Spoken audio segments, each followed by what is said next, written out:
কাকরাইল মোড়ে সমর্থকদের চলা বিক্ষোভ কর্মসূচিতে সন্ধ্যার পর যোগ দেন ইশরাক হোসেন। এ সময় বিক্ষোভকারীদের মাঝে দেখা যায় উচ্ছ্বাস। প্রধান উপদেষ্টার বাসভবন যমুনার পাশে অস্থায়ী মঞ্চে উঠে বক্তব্য দেন এই বিএনপি নেতা।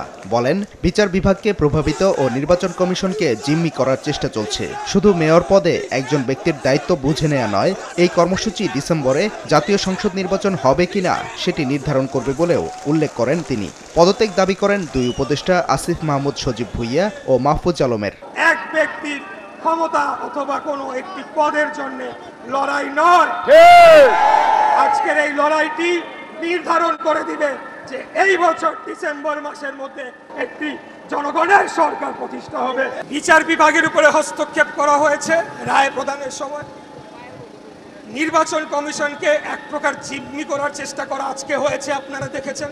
স্থানীয় সরকার উপদেষ্টা জনাব আসিফ মাহমুদ সজীব ভুইয়াকে অবিলম্বে পদত্যাগ।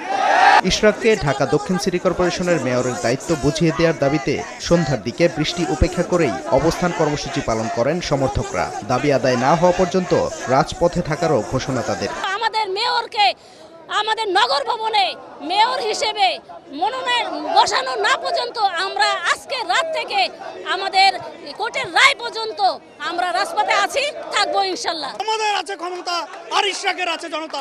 দেখা হবে রাজপথে, কথা হবে স্লোগানে। ইশরাকের শপথ না নেওয়া পর্যন্ত আমরা রাজপথ ছেড়ে যাব না। এর আগে সকালে টানা সপ্তম দিনের মতো নগর ভবন ও মৎস্য ভবন মোড় অবরোধ করেন বিক্ষোভকারীরা। সাদিকুর রহমান, সময় সংবাদ, ঢাকা।